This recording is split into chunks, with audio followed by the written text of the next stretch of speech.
Hi, everybody. My name is William Cotter. I'm a PhD candidate in anthropology and linguistics at the University of Arizona. And I was asked by the folks in the Center for Middle Eastern Studies if I might be willing to give you all a short lecture about Jordan. I actually just returned from a little over a year of dissertation fieldwork in Jordan. I came back in September of 2019. So I'm in the middle of the process of trying to write up a PhD dissertation about my time in Jordan now. So I thought what I would try and do is um, give you a presentation that has something to do with the work that I was doing in Jordan, while hopefully also providing you with a little bit of kind of a historical background about Jordan, and particularly about the capital, Amman, and maybe also some practical information that you might be able to use or you might find helpful, knowing something about different parts of the capital for when you all are actually in Jordan. So mostly I'm going to be using a PowerPoint that I think you can probably see behind my face on the screen. So I'm going to minimize myself here in a second as we kind of get into the actual presentation, but I at least wanted to give you a little bit of time where you could actually see me and I could actually talk to you. I really appreciate opportunities like this to talk to people, particularly folks who are about to go to the Middle East, and in particular Jordan, since it's somewhere that I've spent a lot of time and a place that I know a lot about. So hopefully there's some information in here that's useful for you, that may come up during your time, and that there's some things that you'll be able to draw on during the period of time that you all will be in Jordan. So let's see if I can successfully kind of minimize myself here and move myself out of the way. So I'm calling this presentation or this lecture Amman from Provincial Outpost to the Heart of the Middle East, which hopefully that'll make a little bit more sense as I move through this. But Amman, and in particular the government in Amman, very much sees itself as kind of a heart for the Middle East today. So that's kind of where I'm drawing from on that. So I wanted to start to just kind of jump in and give you a bit of a historical background about Amman and about Jordan more generally. So if you're not super familiar with exactly where Jordan's geographically located, it's in the Eastern Mediterranean, and Amman, the capital, is pretty far north in the country, actually. It's situated in between a number of hills, and in geographic terms, it's actually quite far north within Jordan. It's about a 4.5 or 5 hour drive from Amman to the southern Red Sea port city of Aqaba, which you can see on the map that I've provided here. That map is from nationsonline.org, just in case you wanted to pull it up yourself. So it's about a 4.5 or 5 hour drive to the kind of southern border of Jordan. It's about another 1.5 or 2 hours to the far northern border, particularly Irbid or Muqais, which is a city that's quite close to the border with historic Palestine and with Syria, where you can kind of see the Sea of Galilee and things like that. And then it's a pretty long drive, but there's a highway that goes all the way to the border with Iraq. So Amman's pretty far north, pretty far west in the country, not at all far from the border with Israel and the West Bank. So if there were no international border crossings that we had to deal with, the distance between Amman and Jerusalem would really be quite short, and it's not at all a long car drive or a taxi drive from the capital to the border with Israel and the West Bank. So kind of jump in a little bit more to the history of Amman. At the end of the 19th century, the Ottoman Empire was interested in establishing a new provincial center for their empire in the Eastern Mediterranean. I'm not going to go into a lot of Amman's ancient history. If you're interested in it, there are a number of really good sources out there that you can find. But what I'm really going to talk about in this presentation is just kind of jump in at the period of the Ottoman Empire, kind of the end of the Ottoman Empire, and move us to the present day. Because I'm actually not an expert in Amman's ancient history, but I can speak a lot more about what started to happen kind of at the end of the 19th century up until the present day. So like I said, as the 19th century was coming to a close, the Ottoman Empire really wanted to establish a new center for their empire in the Eastern Mediterranean. And they were looking for a center that would help them kind of facilitate communication between their different military networks. They were interested in finding a place where they could house new immigrants from different parts of the Ottoman Empire, and they wanted to secure the safety of the Islamic pilgrimage route. So Amman was supposed to be this center for them. And it was a center that would also hopefully help to kind of curb some of the neighboring potential problems for the Ottoman Empire in the region. So the Ottoman Empire was interested in kind of curbing the influence or curbing the potential for disruption from parts of Egypt or the Wahhabi movement in what is today Western Saudi Arabia. And at the same time, establishing a new provincial center like this, as you can probably imagine, would also increase the tax base for the Ottoman Empire. So at the same time, it would hopefully also make the Ottoman Empire some more money. So Amman was supposed to be this new center for the empire.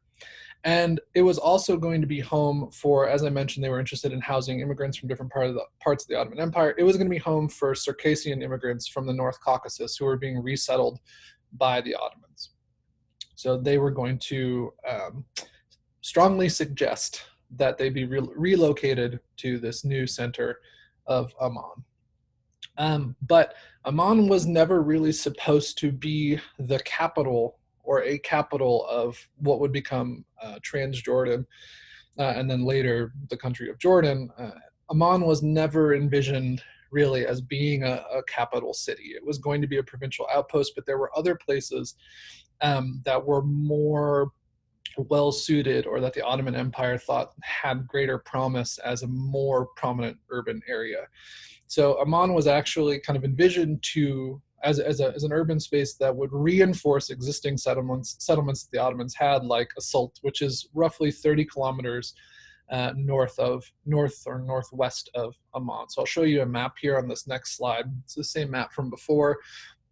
But if you see the star of Amman there, you can actually see Asult is just northwest. It's actually not at all a far drive from Amman. If you were to be in Amman, you know, it's a pretty easy ride via Uber. If you hailed an Uber somewhere in Amman, they could take you to Salt for, I don't know, it would probably cost you around $10 to get there and another $10 to get back. And actually, if you're in Amman or you're in Jordan, I would encourage you to go visit the Salt. It's a beautiful old city, and their old city in particular is really, really wonderful. But this was how the Ottomans were envisioning Amman. They were thinking, okay, we have this kind of military outpost or this strong military center in Asult. It's a prominent urban space. We're going to establish another center that can help reinforce what we already have in this territory that would become Jordan. So it was never supposed to be a capital. But as the 20th century kind of drew closer, we started to see what is kind of the foundation of modern Amman starting to take its form at the foot of a number of different hills that surround what is today Amman's downtown. And I'm going to talk a little bit more about some of those hills on a subsequent slide. But as we get into the early 20th century, we start to see Amman growing more and more. But at that time, remember, it's still not a capital. So in 1879, the Ottoman Empire relocated roughly 500 Circassian migrants to Amman, and these Circassians were followed by subsequent waves of people, particularly subsequent waves of other Circassian migrants who were interacting with the local Bedouin communities that already inhabited the area. So there were definitely people living in Amman. There were a number of prominent Bedouin tribes that lived in the areas surrounding what is today Amman, and these early Circassian migrants were interacting on a very regular basis with these folks who were already living in and around Amman. And then over time, additional waves of migrants came, including, like I said, more Circassian communities from different parts of the Caucasus, Chechens, Armenians, Palestinian merchants from what is today the West Bank, as well as a number of very prominent Syrian families. And actually, if you travel throughout Amman and you kind of know what you're looking at, you can see the legacy of these different communities throughout the city. So for instance, if you're in the Jabal al-Webda neighborhood, which I'll mention later, this is a neighborhood where I did a lot of my dissertation fieldwork, and it's also the neighborhood that I lived in for the year that I was in Amman. If you're walking around, walk down one of the streets and you'll see a ceramic store that's owned by an Armenian family that sells ceramic goods in the style that was practiced by Armenian residents of Amman, you know, in decades past, right? So the legacies of these different communities are very much present in the city today, and you can still see them. But by most accounts, if we talk about kind of the founding families of Amman, the two main groups that actually kind of formed the initial historic core of modern Amman. They were families, in particular trading families from Assault, which I mentioned before, which was already a prominent urban area, and then the West Bank city of Nablus. So Palestinian merchants and traders from Nablus, and then families from Assault. These are the ones that are kind of at the core of old modern Amman. And when you talk with people in Amman, in particular Nablusis or Palestinians from Nablus, they're very widely known throughout the city, and there are a number of very, very famous and well-known families that people are very much aware of. So I wanted to try to kind of historically ground you and provide you with a little bit of a photographic view of what Amman looked like during this time. So I went through the Library of Congress. All these pictures that I'm going to show in this part of the presentation are all from the Library of Congress. But this is a very early photo of early downtown Amman. And if you look, so the bottom left of this photo, kind of covered up by what looks like it's probably the leaves of a tree maybe. That's part of the Roman amphitheater in downtown Amman. So this is really what is today the heart of downtown Amman, but this was all kind of taken at the turn of the 20th century, these three photos that I'm going to show you. Again, this is another view of what is today downtown Amman, and you can see that the hilltops are quite bare. The city was forming very much in the valleys between a number of hills, and there actually historically used to be what in Arabic is called a sail. It's a creek that used to run through what's now downtown Amman. If I remember correctly, the creek was actually kind of paved over and covered up in the 1970s because there were flooding problems, so they basically did away with the creek. But historically, there was a creek that people used to fish from and get water from that ran right through kind of downtown Amman. And then this is another photo. You can see the Roman amphitheater, which is a very well-known landmark in Amman, right in kind of the middle of the photo there. This photo was probably taken from the Citadel Hill, Jabal Kala. Given the view, that's likely where it was taken, but the Library of Congress actually didn't have any good kind of metadata information about exactly where the person was standing when they took the photo. But you can see that when Amman was forming, it was quite small, and the hilltops were quite bare, and it was really just starting to get its footing as an urban space, because it historically was not that. And in a little bit, I'll show you some photos that I took of what Amman looks like today, and I think you'll see that it's quite different. It's a stark contrast today.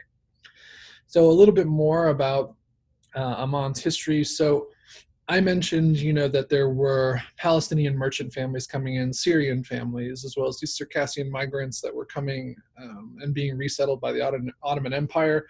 But early on, as Amman started to kind of become a city and become an urban space, we also saw these really large periods of internal migration by what we'd call East Bank Jordanians, or I often heard people describe it in Arabic as people who are Urduni. Their families were from the territories that were historically on the east bank of the Jordan River. And today we would call them kind of native Jordanians.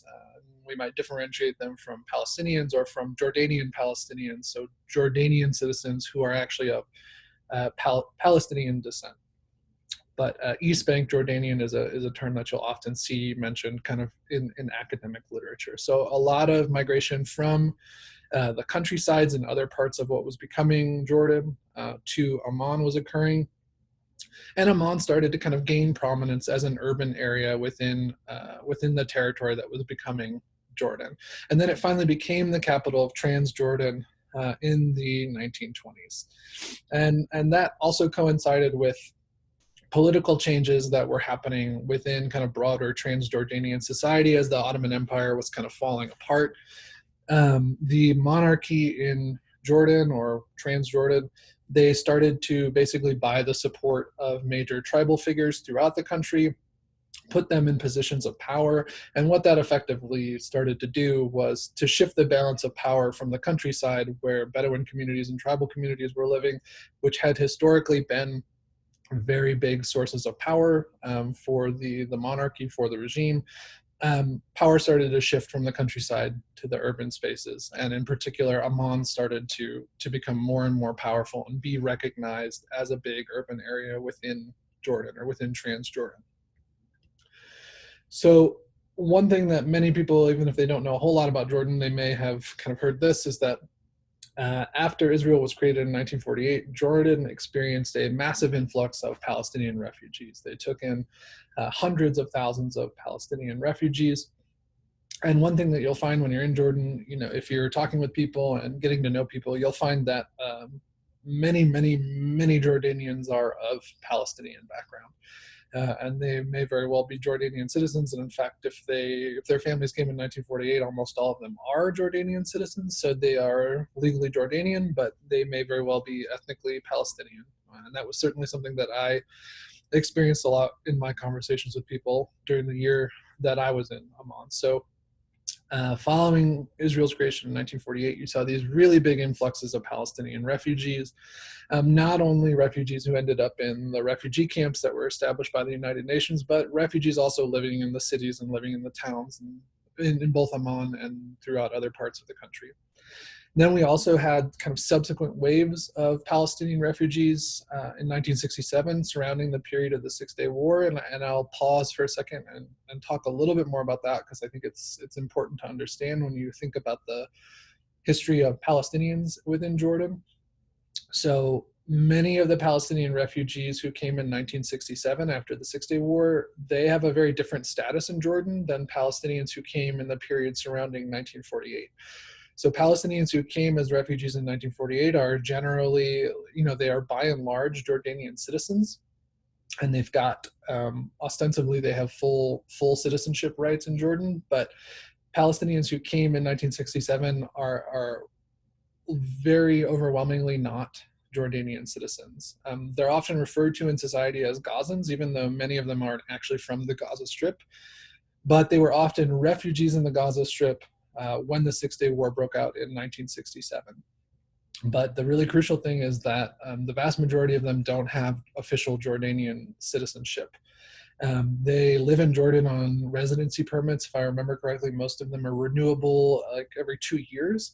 But there are a number of sectors of Jordanian society that they can't work in, and they're also restricted just in a number of other areas of Jordanian society. So, for example, an example that I heard quite prominently while I was in Jordan, and it was something that was kind of debated in the news, was that if a Gazan man, which again, maybe they're actually from the Gaza Strip, maybe they're not, Palestinians who came in 1967, if one of these men marries a Jordanian woman, their children are not Jordanian citizens, because citizenship in Jordan passes through the father, right? So since these men are not citizens, their children, as a result, are not citizens, even if the mother is a full Jordanian citizen, right? So there are a number of restrictions placed on this particular community. Those are, I think, starting to change during the period of time that I was in Jordan.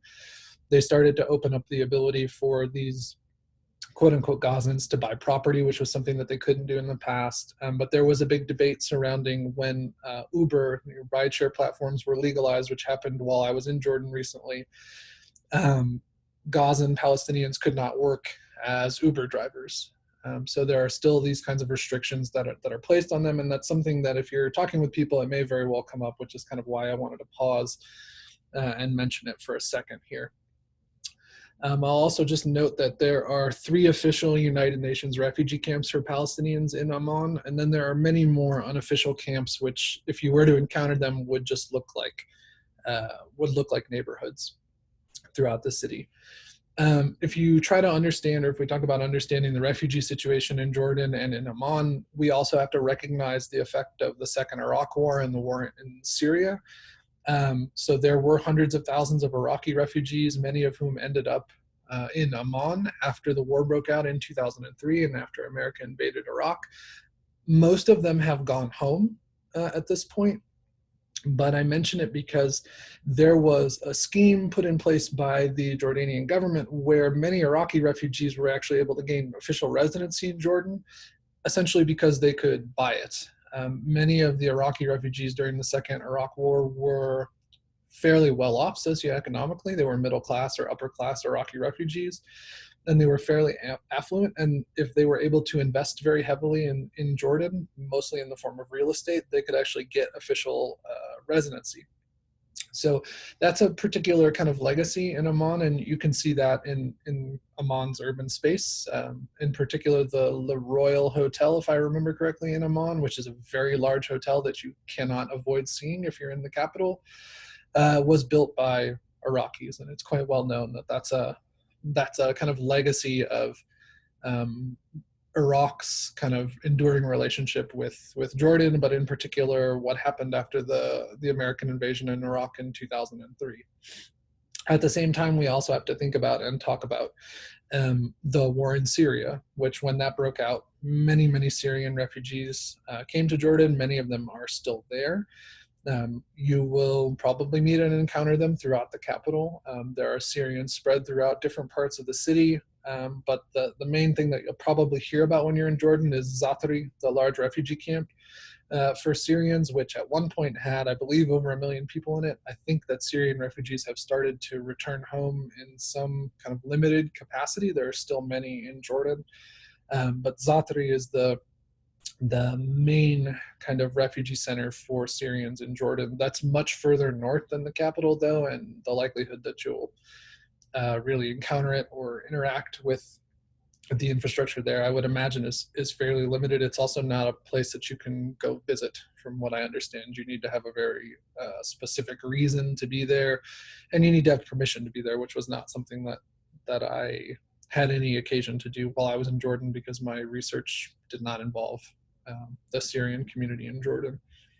But I just wanted to give you a little bit of kind of a general background about how Amman has progressed as a city, and think about some of these things that we often talk about when we talk about Amman, in particular refugee influxes, which are very important to understanding the history of the city. I wanted to mention just two books that I think are really useful if you're interested in reading more about Jordan. Generally, one is an academic text and one is a novel. So if you're interested in kind of a more academic take on the history of Jordan, Tariq Tel's The Social and Economic Origins of Monarchy in Jordan is a really good historical account of how Jordan emerged as a monarchy and how it came to look the way that it does today. It's admittedly a bit dense because it's a historical text written by an academic, but it is a really good history of Jordan. And then if you're looking for something that's a little bit more of a casual read, Abdul Rahman Munif's Story of a City, A Childhood in Amman is a very both good and widely loved account of the city of Amman, novelistic account. So if you're interested in reading a little bit before your time in Jordan, those are both two texts that may be of some value for you. So I wanted to show you a few photos of Amman today. I gave you those historic photos before, but I wanted to give you just a little bit of a view of what the city actually looks like today, and I'll have some more photos later as well. But these are all photos that I took during the year that I was in Amman. So as I mentioned before, I was living in the Jabal al-Webda neighborhood, which will come up again later in my lecture. But this was a photo I took looking towards East Amman from the neighborhood, from Webda. And you can see that the urban space in Amman today is really quite dense. There's not a lot of green space. There's not a lot of spaces between the buildings. People are kind of stacked on top of each other. And that's particularly true in the eastern part of the city, which is something that, again, I'll bring that up later as well. Here's another shot from the Jabal al-Webda neighborhood looking towards East Amman, and you can see pretty extensive urban sprawl in Amman today. It's really quite a big city. This is Jabal al-Webda, where the photo was taken was Jabal al-Webda, but I'm looking here towards the Jabal Amman neighborhood and the downtown area, and then East Amman kind of further off in the distance. And you can see one of the main roads, one of the main thoroughfares cutting through the city below the neighborhood that I was living in. But again, here, urban sprawl and people really kind of stacked on top of each other. And finally, this is a similar view from Jabal al-Webda, but looking towards a different part of Jabal Amman and East Amman. But yeah, I just wanted to provide you those, just give you some idea this is what Amman actually looks like today. And you can compare that to those earlier historic photos. I mean, Amman didn't used to occupy the tops of the hilltops that surround it, but now you will certainly see this when you're in Jordan. If you spend much time in Amman, people are absolutely everywhere in the city now. So now I want to talk a little bit about Amman as a capital city. So remember, it became the capital in the early 1920s. Today, it has a population of at least 4 million people. Most people that I talk to, and most kind of accounts of the population that I read during my fieldwork, suggest that that number is actually much, much higher. The census in Jordan is not particularly reliable. So 4 million is the number that you often hear. I often and quite regularly heard more like 7 million. The number kind of ebbs and flows, right? There are large refugee populations who kind of come and go depending on the socio-political situation. So that number does change, but kind of the quote unquote official number is something like 4 million, but it's likely much higher than that. As I kind of showed in those photos, the city's urban sprawl is quite extensive. Amman is a very big city. Traffic is quite bad, and it can take you a very long time to get where you're going, right? Amman has, particularly in the last 10 or 20 years, really exploded in terms of its size, and the extent to which people are now living they're living in areas where they weren't living before, and the extent to which the city has grown. The city is also quite clearly divided, and we can talk about that as roughly being along kind of an east-west split. And that split is something that I'm going to go into more on the next slide, but it's something that you hear a lot about East Amman versus West Amman. So as I mentioned, East versus West Amman, these are ideas that are pretty salient to residents of Amman. And if you talk to people about different parts of the city, East versus West is an idea that people are typically pretty familiar with. And I'll say kind of from the outset of this part of my discussion, East versus West Amman is it's not a perfect encapsulation of the way that the city is divided up in terms of kind of socioeconomics or politics. But it's at least useful for understanding kind of generally what different parts of the city are like, and where things like money and resources have been concentrated in the city, and what some of the broader effects of that are. So East versus West, like I said, is an idea that people are typically pretty familiar with. At the same time, people will also tell you about other areas of the city that are quite well known or quite important. So you'll hear about downtown, Jebel Amman, as well as Jebel al-Webde. These two neighborhoods in particular, along with downtown, are really the key historic areas of the city. So downtown, that's what you were seeing in those historic photos from the Library of Congress. Jebel Amman and Jebel al-Webde were the first two hilltops that people moved up as the city expanded out of what's called in Arabic the wadi, the valley, that ran along this creek in between these hilltops. So people started to move up the hillsides, and they moved to Jebel Amman, they moved to Jebel al-Webde. So these are two of the most historic areas of the city aside from downtown. If we're talking in the absolute most general terms, and like I said, this is not a perfect way of dividing this or talking about it, but it's useful nonetheless. East Amman typically is the more working class part of the city. It's also, I'll mention this more on the next slide, but it's also where a large portion, certainly not all, but a large portion of refugees are concentrated in East Amman. But very generally speaking, East Amman is more working class. West Amman, in contrast, is a more affluent and middle to upper middle class part of the city. So this is a map that I was able to find of Amman and the different neighborhoods of Amman.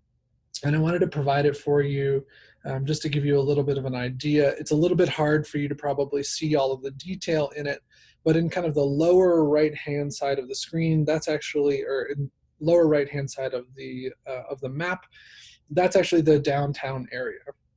So you can see things like the Odeon, the Roman Amphitheater, the Folklore Museum mentioned there. That's downtown Amman, kind of the core of downtown Amman. And then from there is where the city has kind of spread out. In kind of the popular popular imagination about Amman and in a lot of the writing that's been done about Amman, it's often described as a city of hills.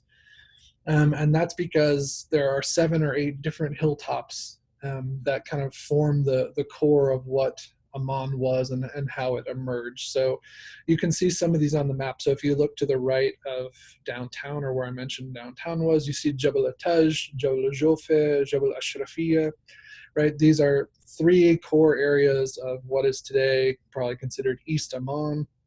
3 hilltops that are very prominent within the cityscape of Amman. Jabal al-Qal'a, where the citadel is, you'll be able to see that when you're there. Another key part of the city, Jabal al-Nuzha, Jabal al-Hussein, and then Jabal al-Wibda and Jabal Amman that I mentioned on the previous slide. So these hilltops are really some of the defining topographic features of the city of Amman, particularly kind of the older part of Amman before the city really started to explode, and in particular kind of explode west, which has been a really prominent feature of how the city has changed. There's been a lot of westward expansion in Amman. So this is just kind of a general map to ground you. The Amman Tourism Board, or the Jordan Tourism Board, also offers some pretty good maps of the city on their website. And then when you're in Jordan, they're usually pretty easy to find. So if you actually want to find some maps that you can have access to and study either while you're there or before you get to Jordan, I would recommend checking out the Jordan Tourism Board, because they've got some pretty good resources in that respect. So I want to start now by talking a little bit more about social and economic division in Amman, which is this is something that was kind of at the core of a lot of my research and a lot of the work that I was doing while I was in Amman. So we'll dig into that a little bit, and then I want to talk more after that about development in Amman, or development in Jordan more generally, because I think it's something that you'll see in it, and it's actually quite hard to avoid seeing when you're in Amman. So I mentioned that East Amman is typically considered to be kind of a more working class part of the city. You can see that in a lot of different ways. One of the ways that you'll notice that if you're in East Amman is that the infrastructure is quite different. And in the infrastructure, I don't exactly know how to put it, except that the infrastructure is far worse in East Amman. And in many ways, East Amman has been kind of ignored by the city municipality and ignored by the government. So you see kind of the failure of infrastructure in parts of East Amman. And as I mentioned before, East Amman also has a high refugee population. So there are a lot of non-governmental organizations that work in East Amman, and also, organizations like the United Nations have a strong presence in East Amman. But the actual city and the government itself don't spend a whole lot of their time, resources, or money on doing things in East Amman, except in some cases where they kind of have these development initiatives that are often based on stuff like foreign aid money. But the way that this manifests is that the infrastructure, the houses in East Amman, they are definitely not as kind of opulent as some of the things you may see in other parts of the city, but also they're built out of different materials, and there's less green space. Buildings are stacked on top of each other. There's not space for children to play. These kinds of things. Infrastructure is, I don't want to use the word underdeveloped, but infrastructure in East Amman is quite a bit different than how it is in West Amman or in more affluent parts of the city. But this kind of translates into a feeling among some portions of Amman's population that the city and the government really don't care a whole lot about what's happening in East Amman or about the populations that live in East Amman. And I mentioned that there's a really high refugee population. Wahdat, which is one of the United Nations Relief Works Agency refugee camps for Palestinians that was set up in 1948. This is a really huge, both a huge camp in East Amman. It has at least 57,000 residents in it. That number is actually probably much higher, but also it's a massive neighborhood in East Amman. And actually today, Wahdat looks probably less like a camp and more like a city neighborhood. But this is a really big community in East Amman. And also, if you pay attention to something like soccer or football while you're in Jordan, Wahdat is one of the really big one of the really big soccer teams. It's Wihdat and Faisali, I believe, is the other team. But this is the main kind of soccer rivalry in the city. But the Wihdat team kind of has its really big support base in the Palestinian community or the Palestinian Jordanian community. But Wihdat was a camp that was set up in what is today East Amman, but it was set up in 1948 to house tens of thousands of Palestinians who were fleeing fighting in 1948. Also, the Jabal Hussein refugee camp is in East Amman. It's not at all far from downtown, from Jabal al-Webda and Jabal Amman. But it was a camp that was also set up in 1948 for about 32,000 Palestinian refugees. But again, today, these camps look quite a bit like city neighborhoods. You kind of have to know what you're looking for in order to discern that it's actually a refugee camp if you don't know a lot about the history of Amman's urban spaces. So East Amman has a pretty high population of refugees, but I would pause and say that it would be wrong to say that East Amman is solely populated by refugees. It may be some kind of numerical majority that residents of East Amman are Palestinian refugees or Syrian refugees, but that's also certainly not the case. So if you start talking to people about different parts of the city, they may mention to you a neighborhood called Hay Tafila, which is another very well-known neighborhood in East Amman, but it's overwhelmingly populated by Jordanian or East Bank Jordanians, particularly from the city of Tafila in Jordan south. But they've migrated to the capital, and it's a very well-known working-class neighborhood in the city. And in the protests that happened in Jordan in 2018 are surrounding the issue of taxes, which I'm not going to go into in any real detail, but it's just at least worth noting that like those protests emerged out of this working-class East Bank Jordanian community in Hay Tafila. They were some of the people that were leading those protests. So yeah, as I said, there's a large refugee population in East Amman. It's not entirely refugee, but if you think about kind of Amman's urban space, East Amman is much more working class, and it's also a part of the city that many feel the municipality and the government have kind of ignored or left behind as they've funneled money and resources to other portions of the city. And I'll talk a little bit about those other portions now. So if we talk about East Amman as more working class, or working class would probably be the best way of describing it. West Amman then, in contrast, is a much more affluent, kind of middle to upper middle class part of the city. And in terms of its infrastructure, if we say that the infrastructure in East Amman is kind of struggling and is falling apart, West Amman, in contrast, has got wider streets, fancier houses, fancier shops, things like that. It's also the seat of governmental power, right? So most of the government's power is concentrated in West Amman. For example, the Fourth Circle area of Amman, which you will inevitably kind of travel through, there are a number of traffic roundabouts in Amman, and most of them are numbered. Fourth Circle is where the Prime Minister's office is, right? So a major seat of governmental power, which is really in the heart of West Amman. Most foreign embassies are also in West Amman. It used to be the case that some of the embassies were in areas that were closer to downtown. The vast majority of them, not all of them, but the vast majority of them have relocated to West Amman. So for instance, the American, the British, the Canadian embassies, they are all in West Amman. As I mentioned before, West Amman is a much more middle to kind of quote unquote upper class area of the city. Oops, I want to go back one slide if I can there. Yeah, so it's a much more middle to kind of upper class part of the city, and there are a number of neighborhoods in particular that I'll mention that you will likely hear about, or you may find yourself visiting as being kind of relevant to this idea of West Amman in contrast to East Amman. So Abdullah is something that I'm going to talk about on a subsequent slide.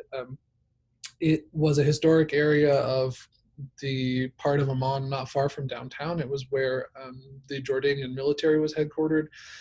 Today it's been redeveloped into a massive mega development that I'll show you some photos of and talk about on some subsequent slides.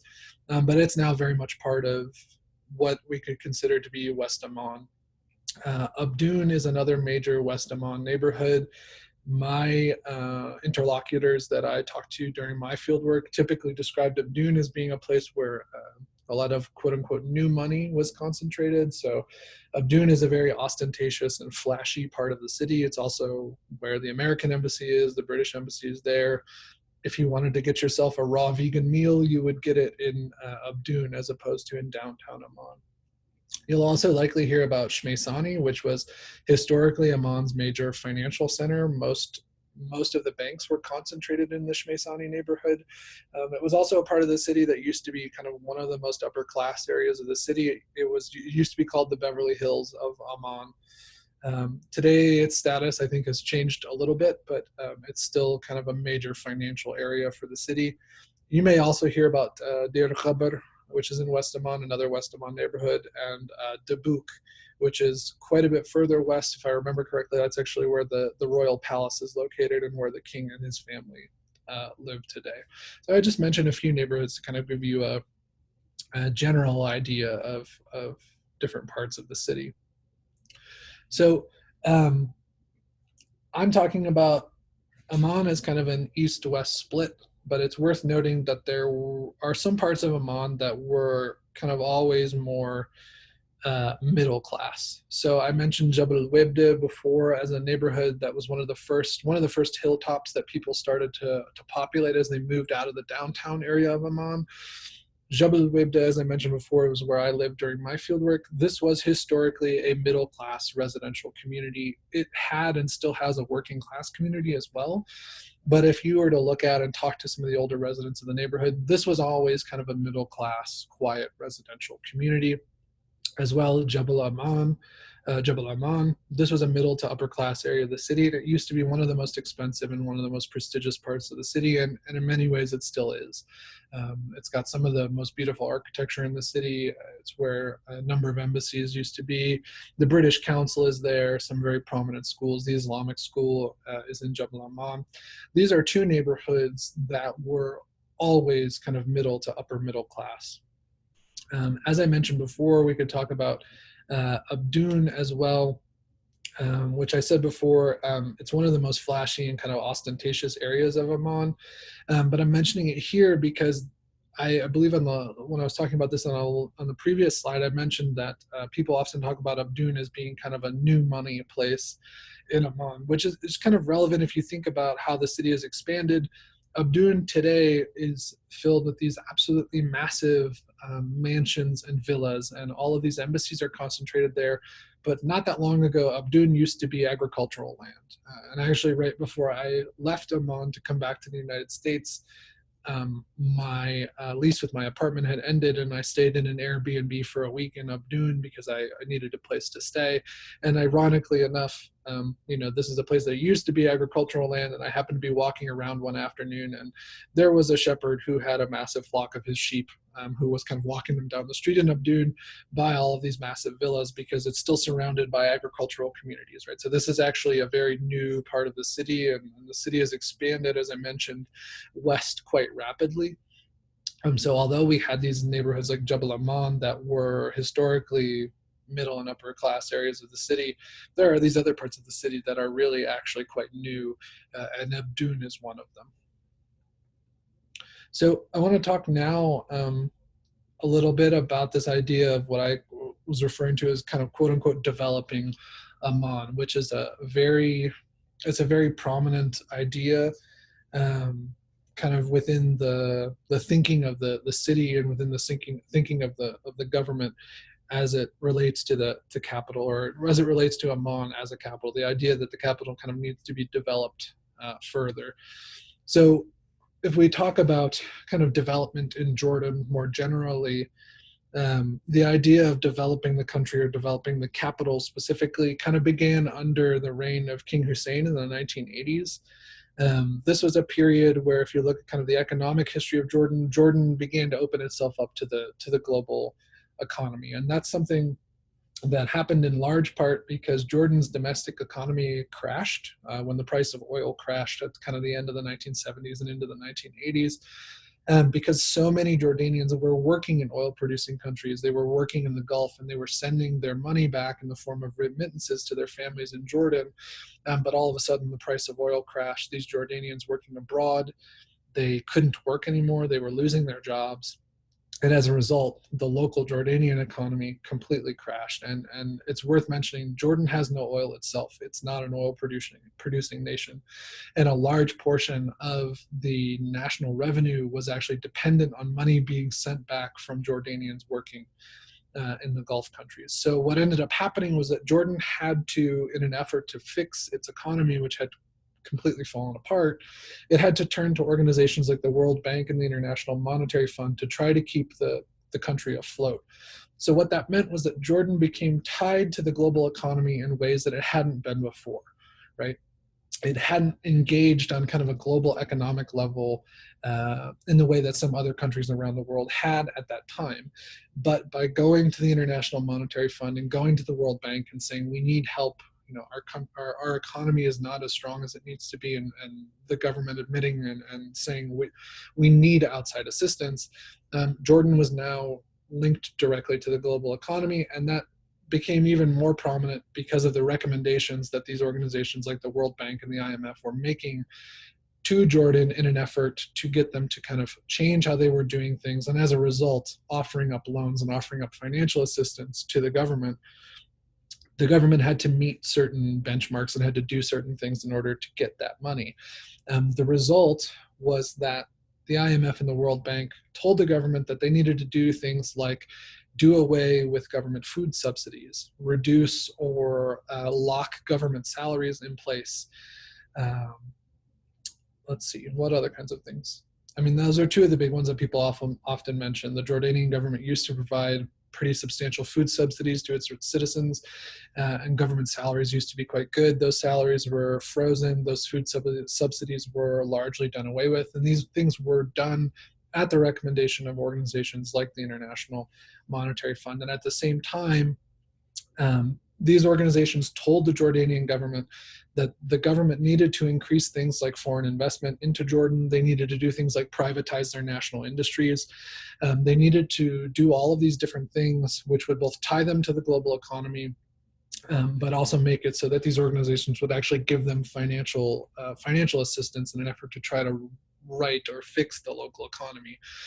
And I put this kind of last bullet point here as this is often talked about as kind of the beginning of the period of neoliberalism in Jordan, when King Hussein kind of began to open the country up to neoliberal economic reform in certain ways. And as I mentioned, that had a lot to do with the fact that the local economy had crashed and things needed to change. And the government couldn't do it on their own, and they turned to an organization like the International Monetary Fund to help them do that. But these kinds of reforms really actually took off after King Hussein died at the end of the 1990s. So Abdullah II, his son, ascended to the throne in 1999 after King Hussein died. And right away, he announced a very broad platform of economic reform. And if you look at reporting about King Abdullah, he is, by most accounts, considered to be a very reform-minded monarch, particularly within the field of the economy. I believe it was in his very first speech to Parliament after he took the throne that he laid out this very broad-scale call for economic reform in Jordan. And very quickly, he surrounded himself with people who had backgrounds in this kind of like neoliberal economic mindset.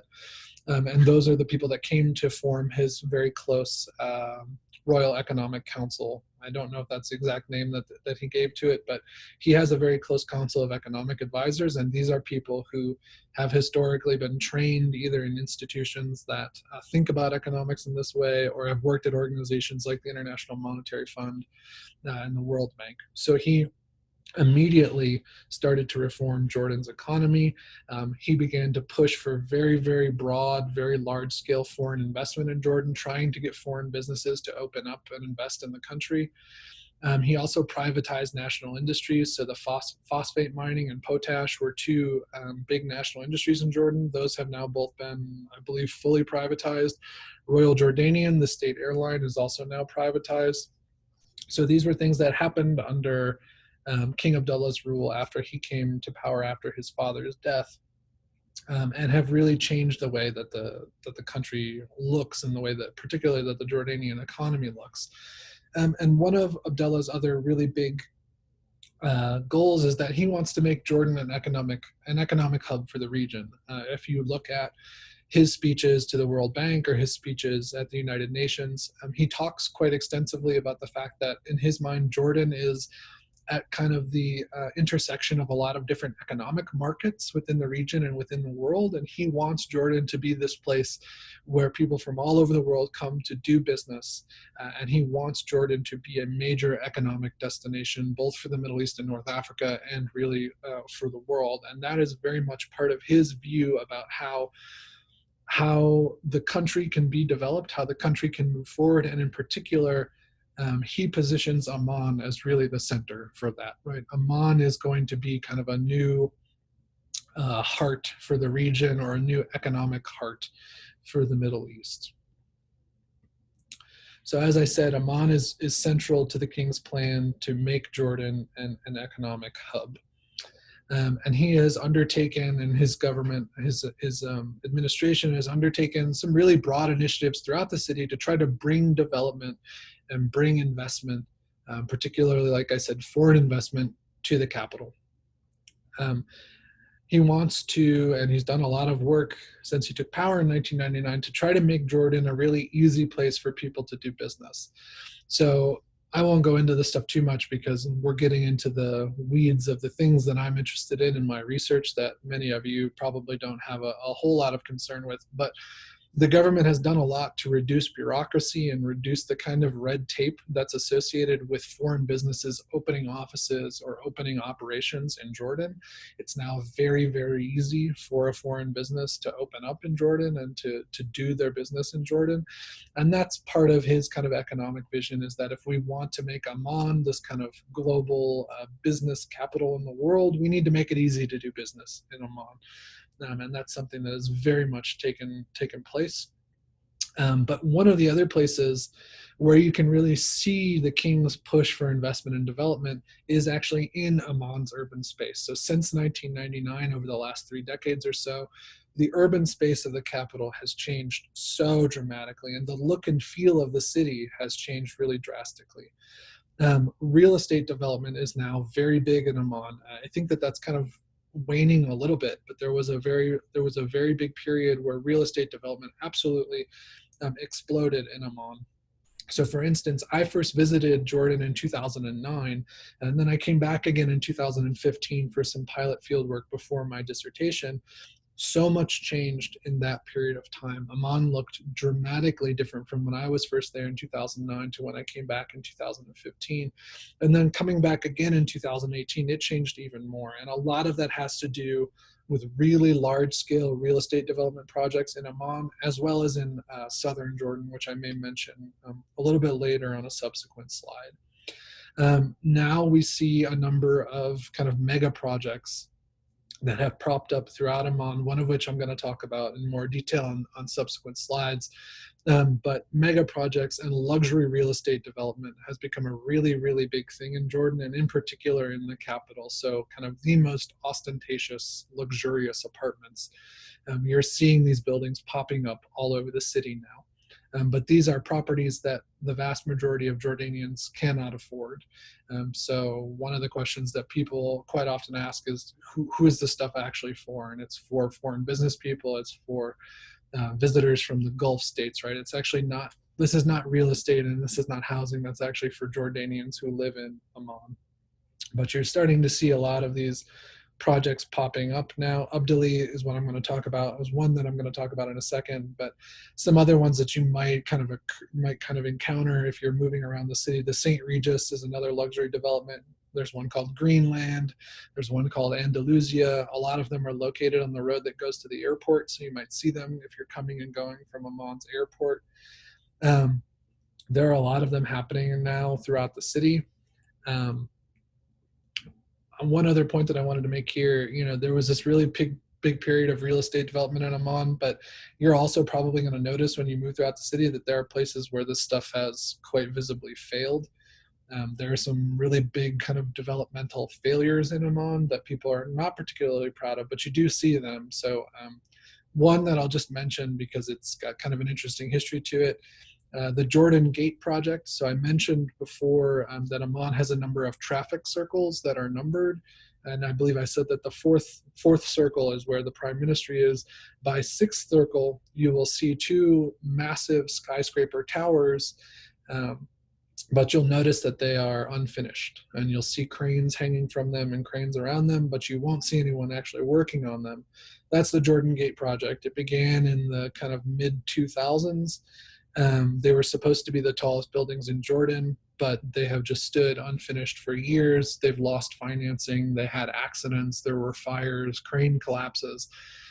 Throughout the entire period of time that I was in Jordan, and in fact, I think every time that I've ever been in Jordan, no one has ever been working on these projects, and they just stand as very large kind of hollow shells near Sixth Circle. So there are these periods of really prominent and really fast-paced real estate development that have taken place in Jordan, but it hasn't always actually been completed. And you'll be able to see that kind of around the city, which is an interesting legacy of this idea of how Jordan needs to develop its economy and what the government wants for Jordan, but it doesn't always actually manifest, and it doesn't always actually come to kind of fruition. But you'll definitely see the Jordan Gate project because it's very hard to miss it because they are very tall, very prominent buildings. So I'm going to talk a little bit now about the Abdullah Project, because this was a project that was kind of also at the heart of part of my research when I was in Jordan recently. This is a project that started in the early 2000s. I think the initial meeting between King Abdullah and the other investor, who I'm going to mention in a second, happened in 2000. But really within the last, I would say, 10 years is when you've seen most of the development for this particular project actually take off. So the Abdullah Project is a $5 billion mega development in central Amman. It's in the Abdullah neighborhood of Amman. So this project emerged as a partnership between King Abdullah and a guy named Baha Hariri, who is the son of Rafiq Hariri, the former prime minister of Lebanon. Both Rafiq and his son Baha were and are multi-billionaire real estate magnates, some of the wealthiest people in the region. The king and Baha Hariri have a very close relationship, and they effectively went into business together with the idea of making a mega development in central Amman that would serve as this kind of business economic hub for the capital. So this project has, since its inception and very much today, been positioned as a really big state economic symbol. Right. This is kind of a shining star of how Jordan is approaching business and approaching investment. And it's the tool that the government uses to try to increase foreign investment in Jordan. It's a space where, as I mentioned before, red tape has been reduced. People can open up businesses quite easily, quite freely. It's also a space that is filled with luxury residential, apartments and condos. Right. It's a place where people are supposed to come and live and work and play. And I'll show you some photos of it in a second. Like I said, it's part of this huge state attempt to try to attract tourism, attract investment, and attract business to the capital. And a lot of people that I talked to during my fieldwork kind of referred to this as kind of part of a process of the Dubaiization of Amman. And when you see Abdullah, and this is another thing that it's unavoidable if you're in Amman you can't not see it because of how big it is. It looks like kind of a little island that looks like Dubai in the middle of a city that actually doesn't usually have that many skyscrapers. Abdullah is absolutely filled with them. So I'll show you a few photos here. This is a photo that I took of Abdullah Boulevard, which is a large luxury pedestrian area within the Abdullah project. And you can see in the background a skyscraper rising up. That's the Amman Rotana Hotel, a luxury hotel. But the Abdullah Boulevard is this massive pedestrian area that is lined on both sides with luxury serviced apartments that can be rented out for short-term rentals, as well as luxury shops and luxury restaurants and things like that. Here's another photo. This is the Abdullah Mall, and behind it, the Damak Tower behind it is a luxury apartment building. The building to the left is actually a private medical center that has finally, I believe, opened. It's a private hospital. I believe Johns Hopkins University has either a small campus there, or they're doing medical teaching there. All right, so you've got these two kind of massive towers behind it, and then you have this really huge kind of spaceship-looking mall, which, based on my conversations with people and my conversations with people that actually run this mall during my field work, this mall is supposed to be kind of a more middle class counterpart to that Abdullah Boulevard that I mentioned here on this last photo. This is supposed to be kind of the luxury space. The mall is supposed to be a more middle class space, but actually if you visit it, you'll see that the prices are completely unattainable for anyone who actually lives in the area. And they're incredibly expensive by American standards for what you'd expect in an American mall. This is very much a luxury mall. You can see it's got Zara, Scalpers, H&M, Converse in there, but these are prices that are far and away above what anyone is able to pay. In terms of the folks who actually live around this massive development. And here again, this is another photo of the Abdullah Boulevard area. I took this during Ramadan in 2019. There was a large old Ramadan souk, which was supposed to be modeled after an Abbasid era open air market. You can kind of see it in the bottom left of this photo. But every night during Ramadan, the boulevard area in Abdullah was open until about 2 in the morning, and there was music, and there were people selling, basically selling luxury goods for Ramadan within this market. So when you see Abdullah, it's this absolutely massive kind of complex of glass and steel, skyscrapers kind of towering above everything around it, and it's effectively kind of just a luxury island kind of in the middle of a city that overwhelmingly has quite high poverty, quite high unemployment. But this is a space of kind of the most elite luxury goods, services, and they are really gearing themselves towards people who have an incredible amount of wealth, most of whom, as I mentioned, are not from Jordan. This is really geared for people who are coming from outside of Jordan, largely from the Gulf states. And actually the folks who spend most of their time in the hotels within Abdullah are visitors from Saudi Arabia. So why does this actually matter, and why am I telling you about this within the context of this lecture? Well, one, it matters because it's unavoidable to see Abdullah, and it's a thing that is becoming more and more prominent, I think, within the kind of the popular imagination or popular conversation in Amman, and it's a symbol of how the city is kind of split in a number of ways. I also mention it because Abdullah and other spaces like this, and as I've noted here in this bullet point, right, you see newer spaces like this popping up across the city. These are spaces that actively exclude people, and in particular actively exclude a large chunk of the people who actually live in Amman and are from Amman. And it's very much changing how people relate to their city, because these are spaces that are actively policed, and people are actively removed from them if security or if the people that run these spaces, like Abdullah, think that they don't belong. So for instance, it was a very regular occurrence for me during my field work. I had weekly Arabic tutoring lessons in a coffee shop inside of Abdullah because it's very centrally located. So that was where I met my Arabic tutor every week. And we would often have a tutoring lesson on Thursday. So that's the beginning of the weekend. The end of the day Thursday, that's the beginning of the weekend in Jordan. It's also when people go out, with their families and have a lot of fun. People go out on the town. It was a very regular occurrence that when I would leave my tutoring sessions in Abdullah to go home, I would see young men being policed by security and actively taken out of or denied entry to Abdullah, solely on the basis that these are young people who look like they don't fit with what Abdullah thinks its clientele should be. So these are younger working class men, presumably or most likely from areas in East Amman, who are being removed by security from spaces like Abdullah or from Abdullah Mall and other malls around the city. You see this, you see this as well. And this is really a pretty common thing throughout the city, right? Another thing that's worth mentioning here is that I'm talking about exclusion in terms of people kind of being policed and removed from these spaces, but also these are spaces that sometimes charge entry even to get into them. So I showed you that photo. Let's see if I can go back to it. A couple slides. This photo here of Abdullah during Ramadan, and I mentioned they have this old Ramadan souk every night. You can see the sign for it here in the middle on the bottom of the photo.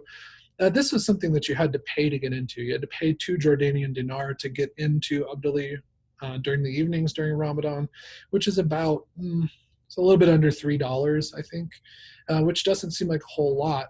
But this is actually not something that most Jordanians can afford, or most residents of Amman can afford on really a regular basis, right? So it actively excludes people by charging money to get into these things. So these really are spaces of exclusion, and Abdullah is not the only one. There are a number of them that have kind of popped up throughout Amman in recent years.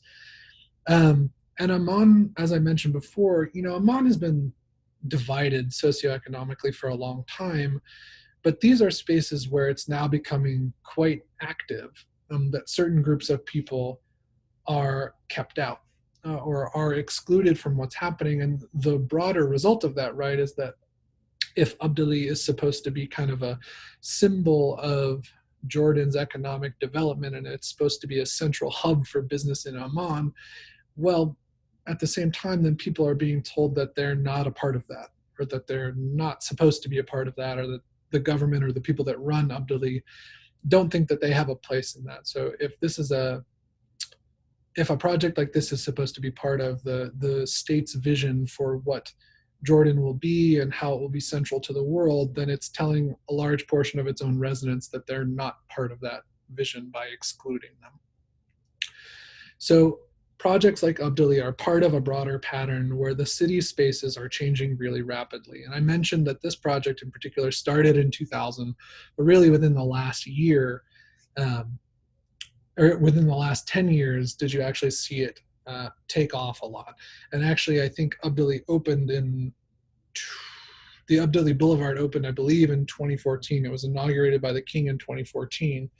So it was only really within the last 5 or 6 years that it actually really took off and started to look the way that it looks now. And I believe I mentioned that prior to that, this was formerly where the headquarters of the Jordanian Armed Forces was. This was military land that got sold for private development. But as projects like this have taken off, you're starting to see these patterns where the city spaces are changing really rapidly. And at the same time, as you see these skyscrapers popping up around the city, some of Amman's oldest neighborhoods are being and have been really heavily gentrified and have changed as well.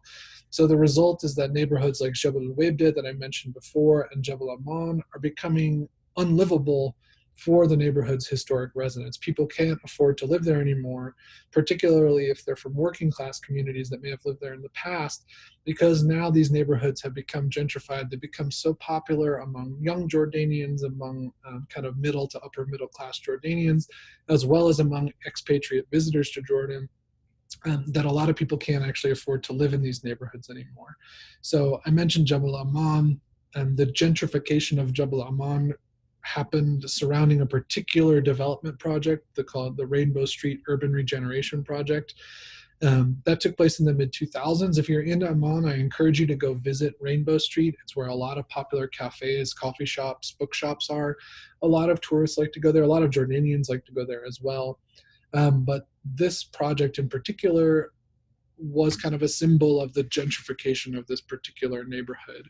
Real estate prices went up quite rapidly. Buildings got bought up by real estate developers. And then all of a sudden, the people that had historically lived in some of these neighborhoods or this part of Jebel Amman actually couldn't live there anymore. So a lot of people were more or less forced to move out of Jebel Amman precisely for that reason. I mentioned Jebel al-Webda, where I lived during my fieldwork. From about 2014 to the present, you see a similar thing happening. And one of the things that I was actually studying during my fieldwork was a proposal by the city municipality to redo a couple of streets within the neighborhood. And there's kind of struggle within the neighborhood or between neighborhood residents and the city over what does that actually mean. And people are really worried that they will end up being pushed out as well, because this neighborhood has already become so expensive, because there are so many foreigners in particular that live there, that landlords can effectively charge whatever they want for rent, and Jordanians can no longer afford to live there. Most people can't, right? So there are all of these things happening throughout the city. You have these really big projects, these skyscrapers popping up, but at the same time, some of the really old neighborhoods in the city, some of the most historic parts of the city, are now becoming kind of the hip, cool places for people to go, whether they're locals or foreigners. And they're becoming so expensive that people who had been living there actually can't afford to live there anymore. So the result is that a lot of these spaces are just kind of becoming unlivable for Amman's actual residents. And these are things that I think that you'll see if you spend time in different parts of the city while you're there. I know that you all are probably not going to be there for a super long time, but I encourage you to try to move throughout the city and see some of these different neighborhoods that I've mentioned. And when you're doing that, I would say also pay some attention to the prices of goods in shops or the prices of drinks and food at restaurants, and see how those things change in different parts of the city, or how those prices might look different in different areas of the city.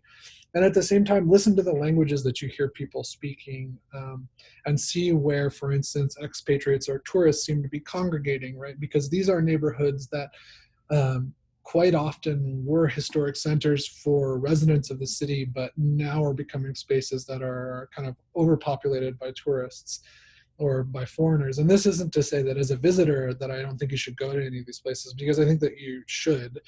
I think that you should explore as much of the city as you possibly can while you're there. And you'll find, I think, that people are really welcoming and open. And you, in particular, you should, I think, visit Jebel Amman and visit Jebel Awabdeh, because these are two of the oldest parts of the city, along with downtown, which you should also definitely go to. You should go check these restaurants, or go check out these neighborhoods, visit their restaurants, visit their shops. And these are also worth visiting, because these neighborhoods have some of the the oldest historic architecture in the city, and they're really nice to just walk around and check out. But at the same time, I think if you pay attention, you'll see that these are also parts of the city that have changed really rapidly. And the result of that is that it's gotten a lot harder for some people to live and work in these places. And those people for whom it's hardest are kind of Amman's working classes, or its lower middle class, and refugees who live throughout the city, right? So I would encourage you, visit the city, visit different areas of the city, check out different things that you might be interested in these different areas. But I always encourage people that go to Jordan, pay very close attention to what's happening around you, and how areas of the city seem to be different from one another. And the thing that you may very well find is that a lot of these neighborhoods have changed really, really rapidly, and they've changed in a way to cater to visitors like us, or to cater to Jordanians or other regional visitors who actually have a lot of money to spend. But the result is that some people are kind of actively left out of that. So I think I haven't maybe necessarily said this explicitly, but I think it's probably pretty clear from some of the stuff that I've been saying. There's a lot of money that's being put into Amman. A lot of that's coming from the government in terms of development and kind of concentrating resources and funds in the capital. And there's also a lot of money coming from international organizations to the capital as well. But you don't actually see that money being invested in the same way in other parts of the country. So you might see aid money going to other parts of the country, along with kind of schemes and programs from international organizations or development agencies, to try to do things in another part of the country. One thing you'll certainly see a lot of if you, for instance, look at the English language media for Jordan, there are a lot of development agencies and a lot of government agencies that are doing work throughout Jordan to try to get, for instance, women into the workforce, which is a really good thing, don't get me wrong. But you see money being funneled into Amman, but you don't see that happening in other parts of the country in a way that actually addresses kind of the underlying issues of social inequality that exist in Jordan. So you might see money being put into schemes to get women into the workforce, or to give Jordanian, 20-somethings, young people, kind of micro loans to open up their own entrepreneurial businesses. But it doesn't actually translate into much being done to address the fact that unemployment is still very high, inequality is very high, and there's a widening gap between the rich and the poor in Jordan, as there is in most other parts of the world, right? But what you see is most of the money and most of the wealth in Jordan is being concentrated into the capital. And if you travel to other parts of Jordan, the social and economic situation really looks quite stark in comparison to the capital. So I'm going to kind of round out by talking about Amman's relationship to the rest of Jordan, and then I'll kind of wrap things up. Like I said before, Amman is really the seat of power in Jordan. But the rural areas historically and still do actually hold a lot of power as well, and particularly a lot of social and political power. So rural areas populated by East Bank Jordanians have been big sources of support for the Jordanian regime and the monarchy, but they've also been really big points of tension. So protests against the government, when they've happened, have often been strongest in rural parts of the country, particularly in areas that used to be very big sources of support for the Jordanian monarchy. So I mentioned the city of Tafila, or I mentioned High Tafila, the neighborhood in Amman. The actual city of Tafila in the south is a big and has been a big kind of point of resistance or tension between the central government for Jordan and people who feel as if the government is kind of leaving them behind. So as I talked about this when I talked about East Amman, but we can talk about it as well when we talk about Amman's relationship to the rest of Jordan. There's a real lack of infrastructure.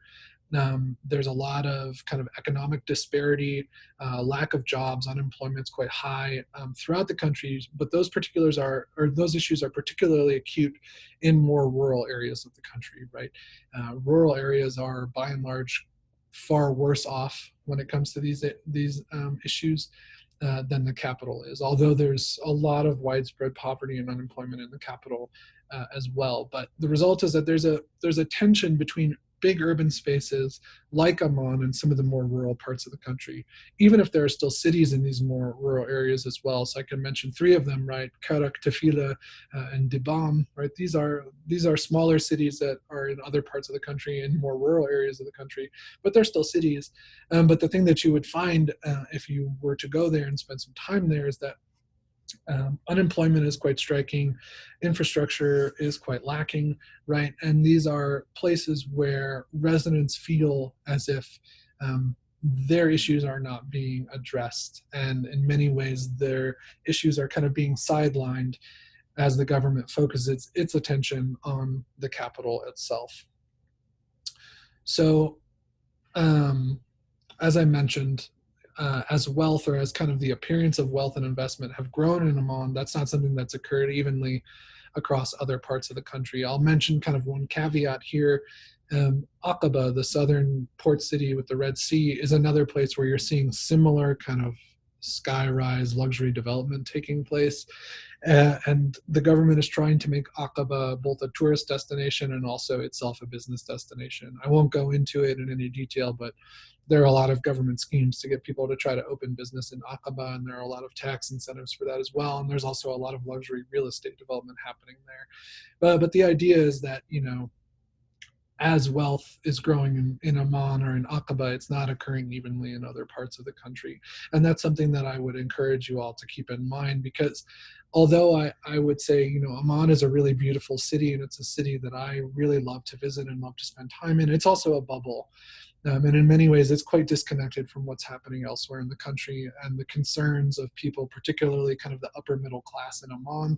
Their concerns are quite a bit different than people in other parts of the country, particularly in those rural areas of the country. So I mentioned that just to kind of say that as you spend time in Amman, I hope you'll have time to travel to other places as well. But as you visit Amman or as you travel throughout Jordan, keep in mind that what you might see in one place or the concerns that you might hear people express in one place, those are not the same as the concerns that you might hear people express in other places or the kinds of concerns that are important to people's lives in other parts of the country. So to kind of wrap things up just in a really quick way and kind of reiterate some of the stuff that I talked about, I tried to give you a rough idea about how Amman has changed over the last few decades, and I mentioned that it's changed quite dramatically.